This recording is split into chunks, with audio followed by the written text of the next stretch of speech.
And welcome back to another episode of the HR Leaders Podcast, the show where we explore the future of work with industry experts and HR executives from the world's leading global brands. Today we have a special show. We've got two guests on the show today. We're joined by David Fairhurst, who's a former Global Chief People Officer at McDonald's and founder of OrgShakers, and Maya Bordeaux, who's a former Chief HR and Communications Officer at Tribune Publishing and now serves as a Senior Advisor at OrgShakers. Welcome to the show. How are you both? Hello. Hi, we're great, Chris. Hi. Thank you for joining us. We're truly global today. Truly global. Over the other side of the pond. I think you said it's raining where you are, and we've got the sun, so we've swapped. We've got floods here and rain, and it should be warm. So I'm very jealous of this British weather that I've never heard of before. That seems to be nice. As soon as you left, David, it started getting hot and really nice. It's fine. Before we jump in, I'll start with yourself, David. Tell us a little bit more, and listeners, a little bit more about yourself and your journey to where we are today. Yeah. So when I left McDonald's, I took on a number of advisory roles, but I was keen to get together with a lot of the people, some of the best people that I've worked with over the years in different brands, and get them together to form something that I think is rather fun called OrgShakers. And these are my movers and shakers, as we call it, a great set of people. They're all sort of proven problem solvers. Some of them are generalists in the people space. Some of them are specialists. They're sitting all over the world. And we're looking to do some great stuff together in the sort of people communication and people insight space. So I'm really excited. It's a baby stage at this stage, but really exciting. We're starting to look at some pro bono work supporting the COVID-19 sort of efforts, and also looking at some commercial work as we go forward. So very exciting. I am excited to be here. Thank you for having us. And I am a Chicago native. I have been leading HR functions for over 25 years. So I started when I was 5. I'm a child prodigy. And I've kept in touch with David over the years. And I was very excited when he reached out and talked to me about OrgShakers and all the work that he wanted to move forward. So just really, really happy to be a part of something so wonderful. Cool. What a time to start a business, David. Yeah. Perfect timing. Yeah, but in one sense it is because in one sense it is, though. Yeah, there's going to be so much stuff that needs to happen around people, and people thinking about what does the future of HR, what does the organization need to do, how do we take it forward. That good thinking right now is probably a good time to set it up as there's going to be so much need. As both of your former CHROs, what's your kind of perspective on what's taking place from if you were still sitting in that CHRO seat, what would be going through your mind right now? Well, a lot. Yeah. So I think that where CHROs are focused right now is planning out the return to work and what will that look like, and where should they focus, and are employees even comfortable to return to work? And so as David and I have been talking together and to companies and to other members of OrgShakers, we designed what we call returnment and the pillars that should be focused on when you are thinking about this return to work. And because this pandemic has impacted people so significantly, there has to be some focus on the physical, the emotional, the mental impact of this pandemic. And I think that although HR has historically focused on taking care of their people, we just have to be much more thoughtful about what that means post-pandemic. And so the pillars that I referenced earlier, we've called them reassurance, re-onboarding, re-engaging, and re-recruiting. I'll tell you a little bit about each of those, and of course, David, chime in. So for reassurance, that's the focus on the person, on the people, on their well-being. How are they doing? How are they going to positively re-engage in the workforce? Will they be able to come back to work? What additional resources will be necessary to support them so that they can be a productive, contributing employee? Re-onboarding is all about, like, how do you engage them? How do you make employees excited about returning to work? Because there is this assumption that people are ready to come back to work. And it's important that we recognize there are going to be many, many employees who are moving forward with great trepidation. They're afraid for their safety. They're afraid to interact with people once they get in the workplace. They're afraid of their productivity and can they perform at the same level because they've been working in a very different environment for the last few months. So, these are all the things that have to be considered. And then with re-engaging, it's about the focus on the manager, their practices. What did they learn about themselves as a manager in this time that they were working during the pandemic and working from home? And what did they learn about their employees? And employees have to do some self-reflection about that as well. And when I think about HR practitioners and how we have selected talent and placed talent, we always design structures without the people in mind. We have always been taught to say, okay, create the structure that the business needs and don't think about who you're placing in the box. And what we're saying now is that we actually have to think differently. We have to do some job crafting where we are actually designing jobs and responsibilities around employee strengths and things that we learned about each other during this time that we were away from the office. And then re-recruiting is literally just that, the stay interviews, the making people feel good, the telling people thank you, expressing your gratitude. And as I always say, you don't have to spend a ton of money to invest in these types of things. These are just practices that help employees feel valued, feel appreciated. And thank you goes a long, long way. And as I always say, it's free 99. Just to build on that, and there's Maya talked about this, the key pillars very eloquently, but one of the things that I think we're saying here is that it is an opportunity as we think about all the tactics that we get pulled into, the testing and the physical and the ergonomics, all these sorts of things that the HR profession and the workplace and leaders are thinking about right now. You just need to sit above it for a little minute and think about what you're trying to achieve and think about this vulnerability of the workforce, and their reactions are going to be accentuated like we've never seen before, good and bad. It's a little bit like, imagine when you've had customer service somewhere and something goes wrong. You go to your supermarket, something goes terribly wrong. And little things that are done really well can be accentuated by you, and you're happy and whatever, and suddenly a mountain's made out of a molehill. Or somebody does something wrong to you or irritates you that little bit more, and suddenly it's the end of the earth. So basically, there is a loyalty dividend to be gained here from both employees and for customers. There's a customer dividend.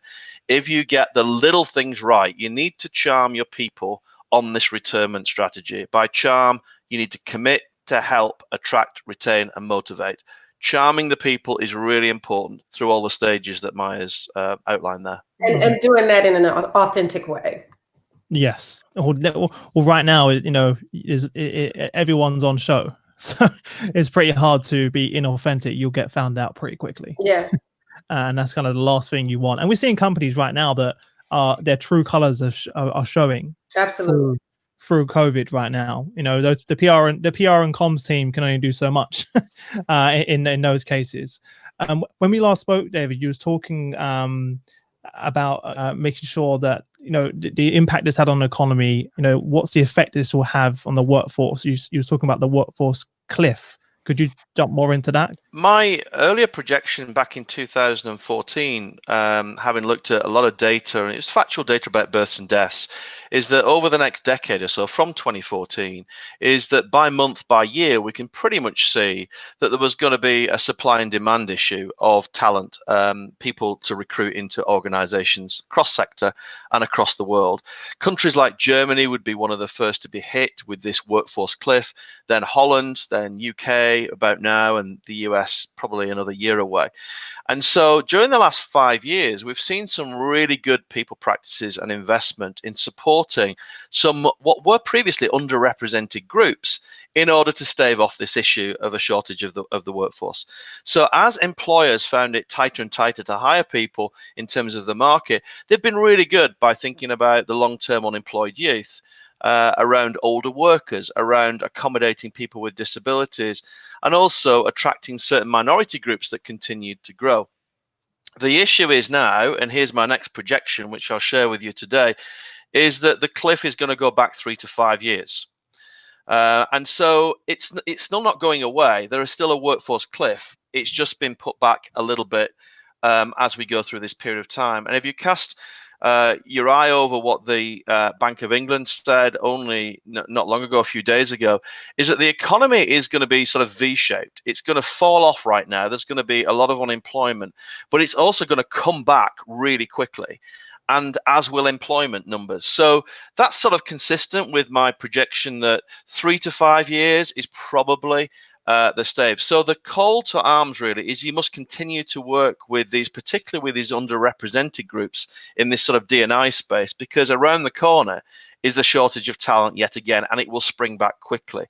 Now, the worry I've got, and it's a real concern, is as I'm talking to people like Stephen Frost, who was the ex-Olympic diversity guy, who's got his own organization now, or companies like the International Youth Foundation that do a lot of work with disadvantaged young people around the world, is that they're seeing things start to drop off, either delayed, shall we say, or stopped in terms of organizations. So I'm really concerned that the D&I work is going to drop off or get unduly delayed at a time when employers really should keep going, or else they're going to find themselves in a talent trap.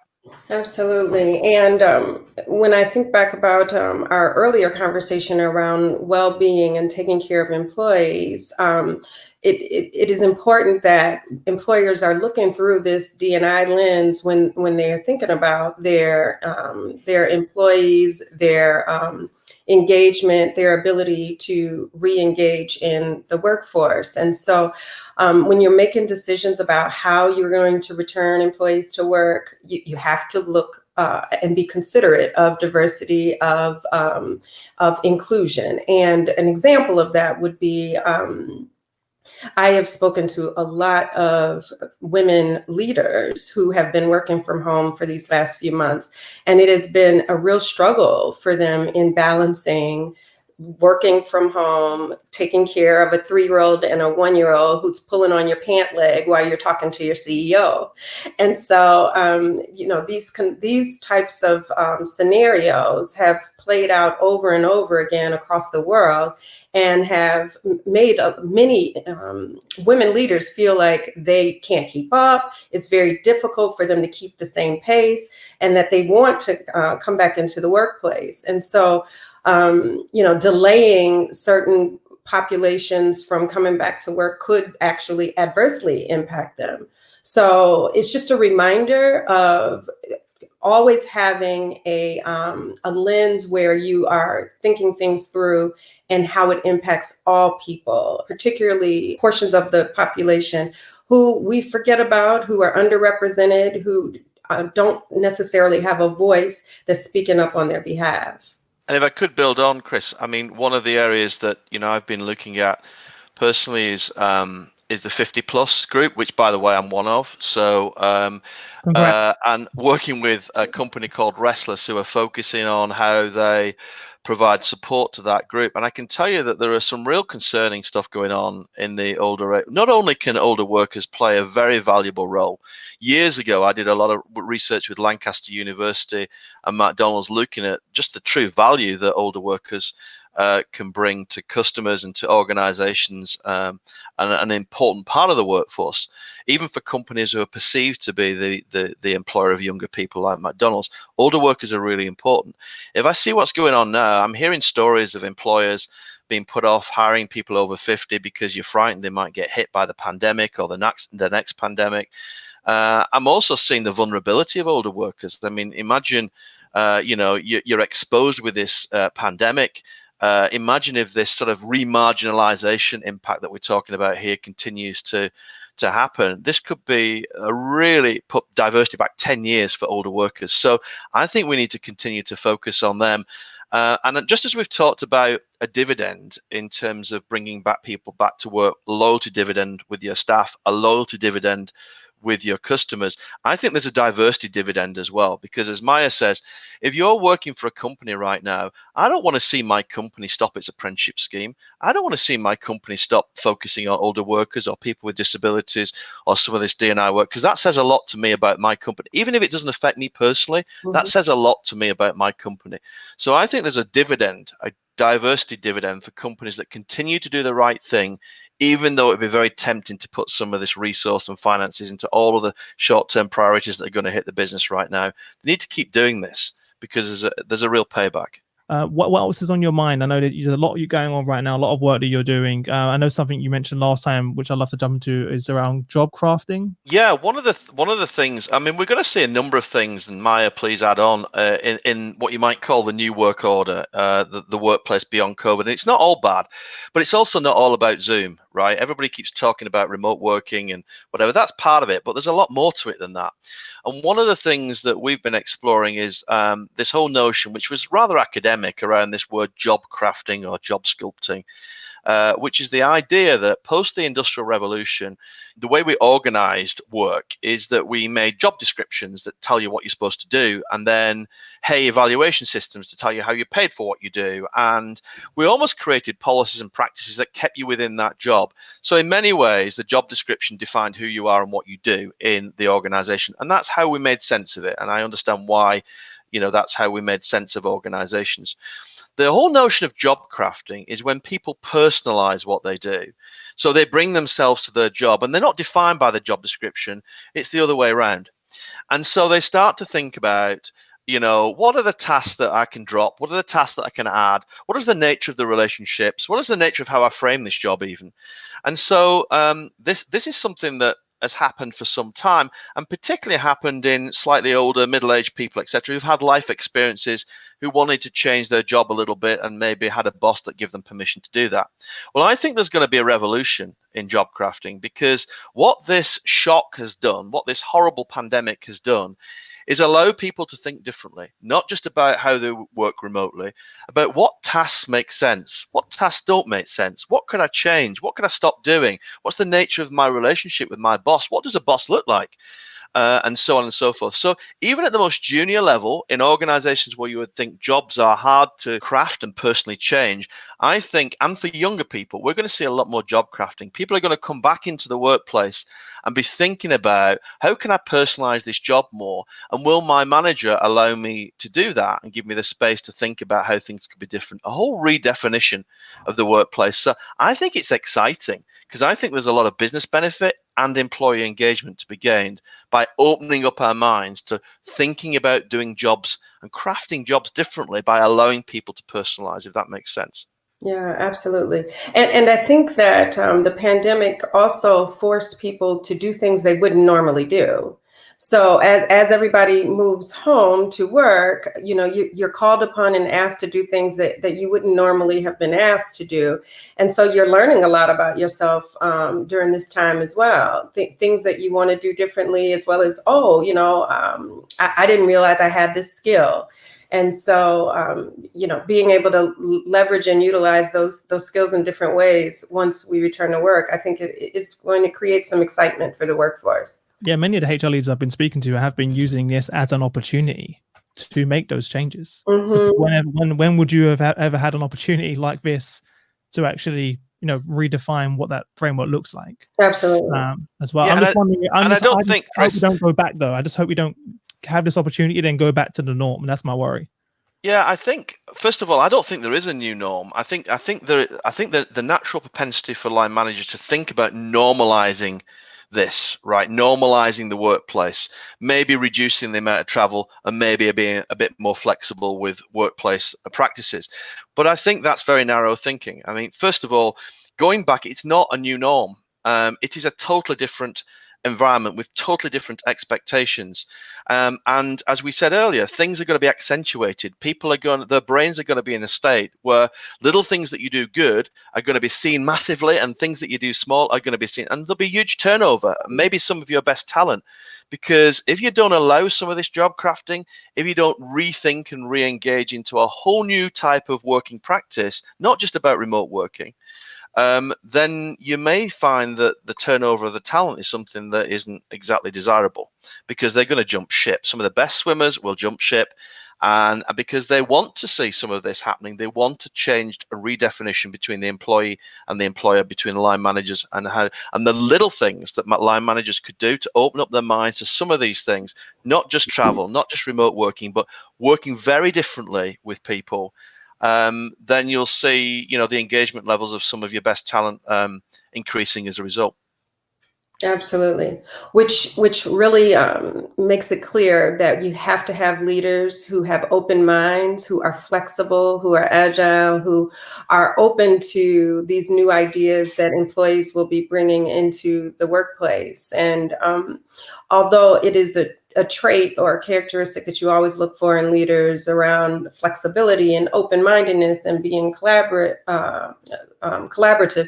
I think some other things that will be very important for leaders to show up in the workplace is resilience, and your ability to lead through what many are referring to as a recovery period, and empathy to be able to connect and understand what people have been through and help them get to a better place.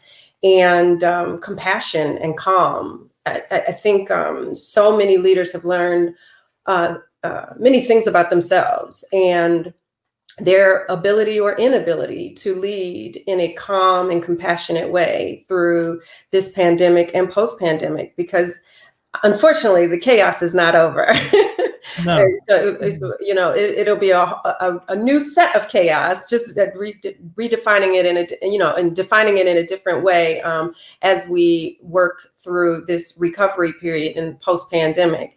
And so if you don't have a leader that is resilient, that is calm, that is understanding, that is open-minded, flexible, and ready to leverage employees' strengths in a new and different way, you will lose your people. Chris, there's also I completely agree with Maya in terms of some of those skill sets and those approaches are going to really matter. I was asked a question last week by a CEO that asked me, what's going to be key for communication, and this is a big retailer, and I said, what's key is this authenticity. It's how you communicate. Yeah. You might not have all the answers, but it's the way in which you're engaging. It's the way in which you show vulnerability. But there's also some other things that are going to impact the workplace, not just this job crafting phenomenon that's going to change and that is not a new norm. It's going to be an entirely different working environment. One is going to be well-being. So the well-being was already a topic that was shooting up the agenda of corporate businesses. Yeah. It was the number one topic gain of boardrooms, I am led to believe, across the world in before this pandemic, was well-being. It was creeping in quarterly for many organizations. And so this is going to boom, which is like, where's this going? I think that's going to be really interesting, even to the point where, I would argue that organizations should be thinking about appointing a chief well-being officer. Right? The other thing is that, this returning workforce, they're going to be taking stock. They've had time at home. Working at home is not normal when you're looking after kids and caring about elderly relatives sitting in a pandemic. So yeah. you're gonna also be thinking about, where's my career going? What am I happy with? This boss gets on my nerves and they still get on my nerves. Should I go and retrain? Yeah, I've seen a lot of my friends and actually family members reassess their career. Right, you're right. When I'm asking them about how things are going, a lot of them, so many actually, now you just said that, it's actually giving people that break to kind of step away and think, is this actually where I want to be spending my time and energy? 100%. And universities, and I've sat through some university meetings in the US here, they're expecting a 30% hike in registrations. 30%. Really? And the reason that they're expecting a hike is because and I don't think there'll be a rush towards getting cap and gowns. I've always wanted to do that PhD, or I've always wanted to do that master's or whatever. There might be some of that for personal reasons. I think there's going to be a huge rush towards things that certify your competence, that enable you to do a different skill. You might want to go into cyber security. You could do a cyber security boot camp, and in 2 months' time, you could be working in that industry. And maybe that's what I want. So I think there will be a reaction to leaders, and if your boss isn't that good before the pandemic, then maybe now it's time to move on and find a boss that is. The second thing is that this education, and particularly, in the UK, we talk about the Open University, but particularly those universities that are more in love with their students than they are their tradition, they might do well. The ones that want to hold on to the way things have always been done may suffer, but universities that really love their students and want to think differently about how to provide that education, the quality of learning, the quality of outcome, there's all sorts of positive, interesting things out of a horrible scenario that could happen here if they're harnessed properly. But also there's a big warning here for line managers and organizations that do not expect this rush to normality. It is not a rush to normality. It will not be normal. It will be different. It's during a crisis that a person's deficiencies are glaringly exposed. And so I think what companies, CEOs, executive teams are seeing is, oh my goodness, we are so grateful for our CHRO. We have a rock star. Or, oh my goodness, this person has so many gaps. They were not able to, hold things together. They were not able to lead during this incredibly difficult time. And they are going to be seeking an upgrade in talent. And so I think we're going to definitely see that over the next few months and probably the next year as companies make different decisions about their people leaders. I'm already seeing it take its toll on many of the leaders that we work with. What advice would you give them, right? Because this is unprecedented times. Yeah, this is a case study for this. Yeah. And that's one of the reasons why I'm trying to do these podcasts. Put as much content out to connect many people as possible. What advice would you give to other HR leaders out there?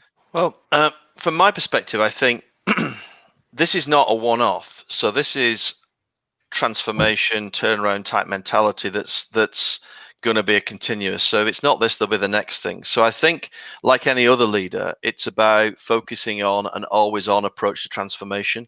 It's not where you put your armor on and suddenly realize that you're in a problem and you're dealing with it. It's going to be like that all the time. So this uncertainty, this unpredictability, where the answers are really difficult, you've got to find the best answers, not necessarily the right answers. So that's the first thing. I think it's about gearing HR directors and other leaders, gearing themselves up for an always-on attitude towards transformation. The second thing is there's going to be a lot of culture change coming out of this, culture work, culture change. And I'm not talking about value statements on the walls and stuff like that. I'm talking about real culture shifts.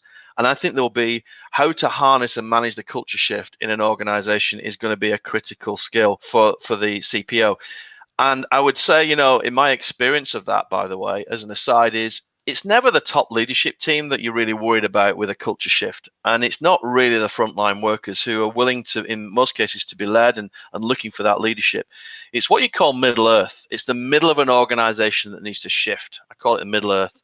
And the real skill, the second skill, I would say, is having HR people that can really help move that middle earth. That's one of the areas that OrgShakers are specializing on, helping think through how you move the center of that organization, because that's the only way you'll get culture change in an organization. The third thing I would say is, and it's the same for chief people officers as any other leaders, we've heard a lot about ambidextrous leadership and various terms that people have come out with. I love the simplicity of this, and leadership, AND. We need leaders and HR people who can manage today and the future, not just one or the other. So they can do everything that's needed right now, which is horrific amounts of stuff that needs to be thought through, but also keep the ship in the right direction and keep an eye on the strategy. You have to do both. We need leaders who can do market and enterprise, who can think about their function or their country and also think across the organization.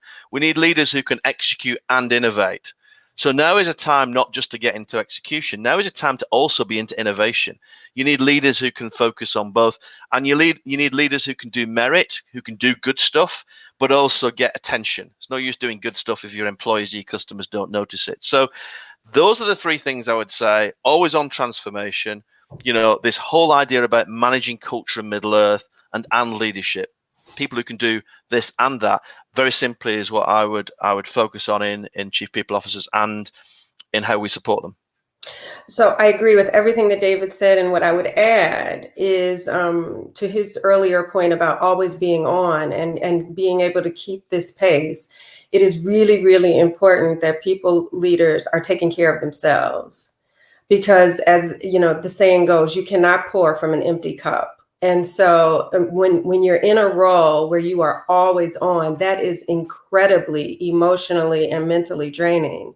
And so if you aren't drawing boundaries, if you aren't, taking time for yourself, taking a walk, taking a break, saying, okay, I am going to get X done today, and then I will stop.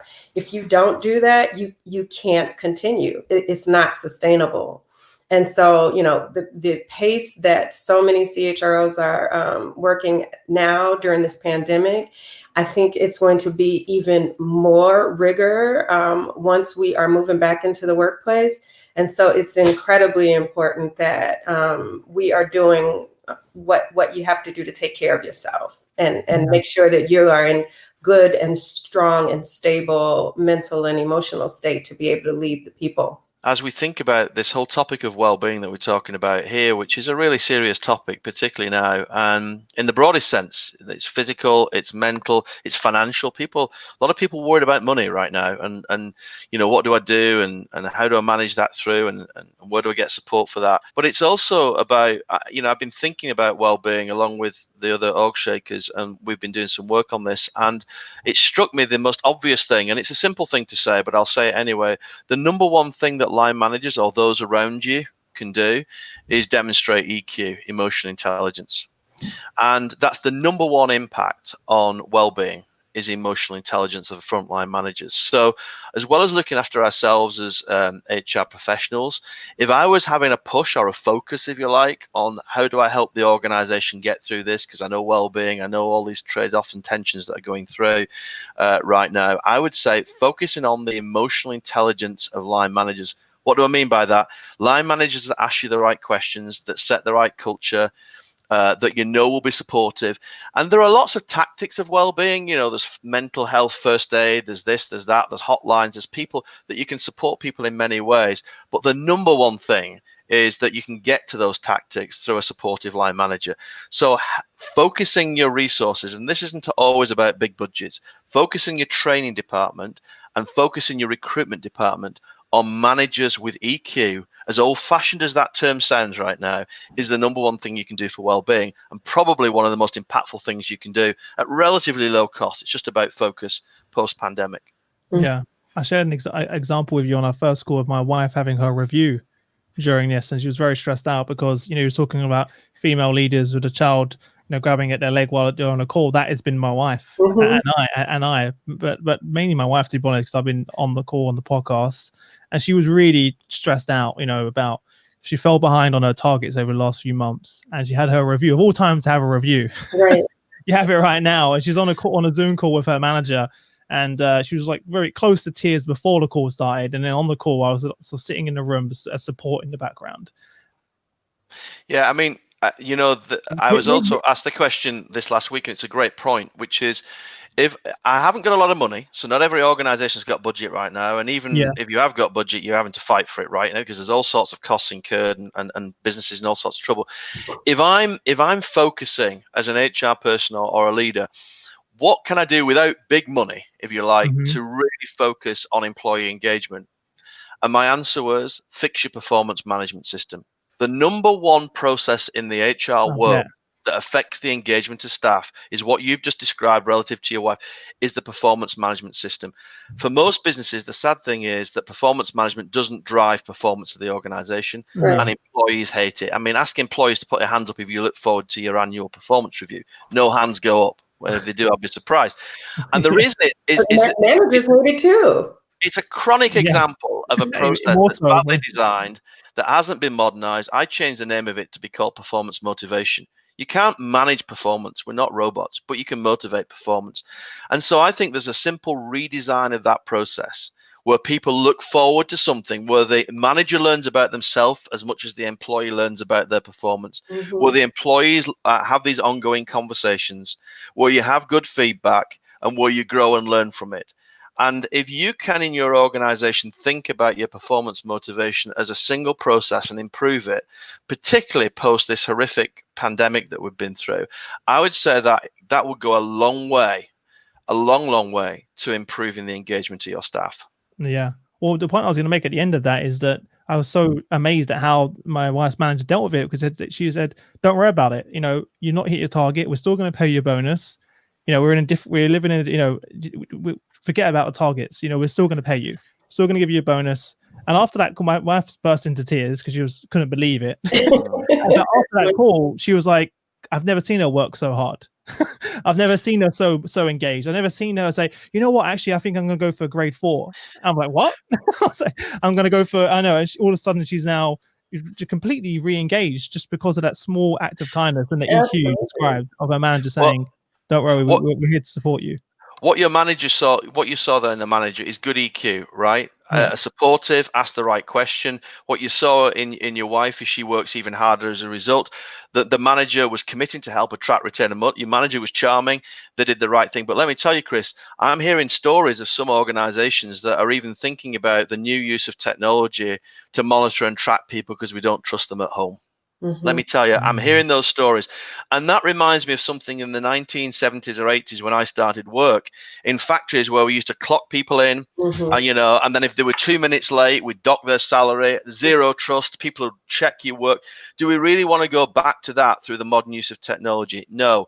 We should be thinking about the new work order as a more trusting environment where we don't have to track people, just like your wife. If we treat them the right way, then they'll respond in the right way. You'll get the right loyalty. And my worry is that, we could go back 30, 50 years with organizations thinking about right now the use of technology to track people because they're working from home. Check when you've logged in, check what you've done. That's not the way forward. That's not what we should be doing. We should be using technology to make sure that this performance motivation process has ready and regular access with your boss that's helpful, just in the way you talked about your wife. Let's use the technology for that. But please, let's not go back 50 years and start checking people are working. Yeah. I mean, there's years and years of global research tells us that the key driver of employee engagement is making employees feel valued and appreciated. And so that's what your manager did for your wife. In that, even though she didn't hit the metrics, that she is still valued and her work is valued, and that she would still be rewarded. And that is how companies will win, making your employees feel valued and appreciated, not monitored and micromanaged, that they are trusted to get things done. And even, through this crisis, people got things done. Yeah. And you know what I call that, Maya, if I'm taking a step back? Make sure that we, the HR profession, strategize for the majority and not the minority. Yes. We've too often, and you'll slap me for saying this, Maya, because I know you're a qualified lawyer. We've too often listened to some of these lawyers. I'm sorry, Maya. We've listened to some of these lawyers, and I know you're not like this. What's happened is that we design these processes for the 1 in a million idiot that does something stupid, right? We design these phone policies, these cell phone policies, for the person that does something wrong on it, rather than design policies to help the majority, the 99.9% of people who are doing things right, to motivate them and improve them.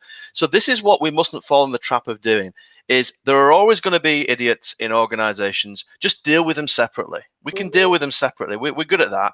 But let's make sure that the majority of the policies are focused on motivating the majority of the people and getting value creation for the organization and for those employees. Performance management is a classic example. Deloitte in 2015 added up that they had 2 million hours of pretty much unproductive time of process. And the process was driving the people, not the other way around. So let's have a think about let's take this opportunity post-COVID to look at all of our people policies and practices and say, are we designing to get the majority of people with us, motivated, productive, adding value to the organization? Or are these policies designed for the 1 in a million idiot that we just need to deal with separately? No, I agree. And this is a lawyer agreeing with what you said. I was going to say, I agree, however. I thought he was going to sidestep it there. Well, look, David, Maya, it's been a pleasure having you on the show. I'm so excited for you. And as I said, what a time to start an organization. I think the work you're doing is needed now more than ever. So very excited for you. And you've got such a powerhouse of a team. as well as part of the OrgShakers. So I'm really excited to following you over the next few years and coming months as well. Before we wrap up, if there's sort of, for each of you, if there's sort of one parting piece of advice for everyone listening, what would that be? And then where's the best way for everyone to connect with each of you directly? Well, for me, in order to connect, you can connect with me on LinkedIn. Maya Bordeaux is my name, and my email address is my last name dot first name @gmail.com. As far as parting wisdom, I guess I would say it's important for you to take care of you. And as we are moving forward in both our professional and our personal lives, the impact on people in this pandemic has been so significant that let us reflect on what we've learned, and let us turn this experience into some positive outcomes, both personally and professionally. And it's very, very important that you take care of yourself in that process. And finally, from me, let's not, to paraphrase Winston Churchill, that great leader, let a crisis go to waste. Organizations were far from optimizing the people dimension. People are so important in organizations. And so let's use this horrific and horrible time to actually take a step back, see what we've learned, and make it even better. And I think the role of the chief people officers and those who are supporting them, like OrgShakers, I think we've got a very, very important leadership role to play in helping our organizations continue to add value. And you can contact any of us at OrgShakers.com. Amazing, guys. Well, thanks so much for joining us. Thanks to everyone on LinkedIn. We appreciate you tuning in. If you're new to the show, please subscribe, like, comment, share the post. We want to share this incredible knowledge with as many people on LinkedIn and on social media as possible. So please take a moment to do that. Obviously, connect with David and Maya on LinkedIn. And obviously check them out at OrgShakers.com. Apart from that, thanks again, David. Thanks again to Maya. And I look forward to seeing you all again soon. See you later. Bye. Thank you. Thank you. Bye-bye.